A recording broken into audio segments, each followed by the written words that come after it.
కారం రంగు రుచితో ఉంటుంది. ఆచి మిరపపొడి అదరగొట్టే కారం రంగు రుచి.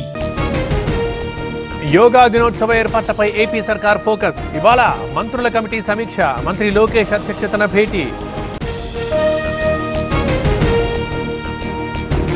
రెండో రోజు ఢిల్లీలోనే సీఎం రేవంత్ హైకమాండ్ పెద్దలతో వరుస భేటీలు. కొత్త మంత్రుల శాఖలపై క్లారిటీ వచ్చే ఛాన్స్. బోధన్ బంద్ పై వెనక్కి తగ్గిన సుదర్శన్ రెడ్డి అనుచరులు. స్థానిక సంస్థలలోపు మంత్రి పదవి ఇవ్వాలంటూ డిమాండ్. ఇవాళ మరోసారి నేతల సమావేశం. ఉమ్మడి ఆదిలాబాద్ కు మరోసారి అన్యాయం. అయినా కాంగ్రెస్ లోనే ఉంటానన్న ప్రేమ్ సాగర్ రావు. మంచిర్యాలలో ఎవరి ఆధిపత్యమో చెల్లదన్న ఎమ్మెల్యే. పనిచేసిన వారికి ఖచ్చితంగా న్యాయం చేస్తాం. వచ్చే ఎన్నికల్లో 90 సీట్లు గెలుస్తామన్న భట్టి. చేసింది చెప్పుకోలేకపోతున్నామన్న డిప్యూటీ సీఎం. ఈ నెలాఖరున తెలంగాణకు అమిత్ షా. నిజామాబాద్ లో పసుపు బోర్డు లోగో ఆవిష్కరణ. తేదీ త్వరలోనే ప్రకటిస్తామన్న ఎంపీ అరవింద్. బనకచర్లను ఎట్టి పరిస్థితుల్లో కట్టనివ్వం. చంద్రబాబు వచ్చినా అడ్డుకొని తీరుతాం. న్యాయస్థానాన్ని ఆశ్రయిస్తామన్న కోమటిరెడ్డి. ఇవాళ నెల్లూరుకి మంగళగిరి పోలీసులు. కాకానిపై నమోదైన కేసులో పీటీ వారెంట్. గుంటూరు కోర్టులో హాజరుపరిచే అవకాశం.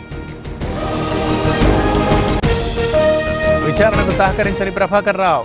పోలీసులకే ఎదురు ప్రశ్నలు వేసిన మాజీ ఐపీఎస్. రేపు మరోసారి ప్రశ్నించనున్న అధికారులు. ఇవాళ భారత్ బంద్ కి మావోయిస్టుల పిలుపు. నంబాల కేశవరావు మృతికి నిరసన. ఏజెన్సీలో ముమ్మరంగా తనిఖీలు. ఆసుపత్రికి కొమ్మినేని శ్రీనివాసరావు తరలింపు. అనంతరం కోర్టులో హాజరుపరచనున్న పోలీసులు. అమరావతి మహిళలపై వ్యాఖ్యల కేసులో అరెస్ట్. అమరావతి వ్యాఖ్యలపై క్షమాపణ చెప్పాల్సిందే. జగన్ భారతీయులు దేనికి అతీతులు కాదు. షర్మిల కామెంట్స్. ఎస్జిటిల బదిలీలో మాన్యువల్ కౌన్సిలింగ్. విద్యాశాఖ మంత్రి లోకేష్ కీలక నిర్ణయం. ఉపాధ్యాయ సంఘాల ఆందోళనపై స్పందన. ఏపీలో నేడు మండనున్న ఎండలు. 42 డిగ్రీలకు మించి ఉష్ణోగ్రతల నమోదు. సీమలోని పలు ప్రాంతాలకు వర్ష సూచన. దేశంలో విజృంభిస్తున్న కరోనా. కొత్త వేరియంట్ నిర్ధారణ. 163 కేసుల్లో గుర్తింపు.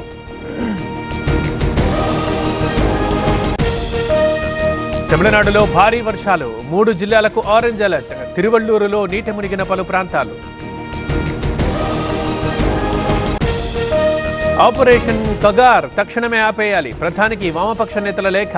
హింస నిలిపేయాలంటూ డిమాండ్. మావోయిస్టులు ప్రతీకార దాడులకు దిగే అవకాశం. ఏజెన్సీ ప్రాంతంలో పోలీసుల హై అలర్ట్. ఆంధ్ర ఒడిశా బార్డర్లో నిఘా పెంపు. ఇవాళ ప్రధానితో అఖిలపక్ష ఎంపీల బృందాల భేటీ. 33 దేశాల్లో పర్యటించిన 55 మంది ఎంపీలు.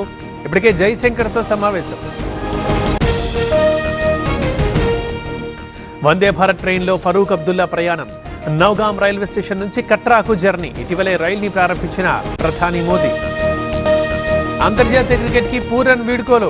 29 ఏళ్లకే చాలా తక్కువ టైంలోనే వెస్టిండీస్ ప్లేయర్ రిటైర్మెంట్. ఇది ఖచ్చితమైన నిర్ణయం అంటూ ప్రకటన.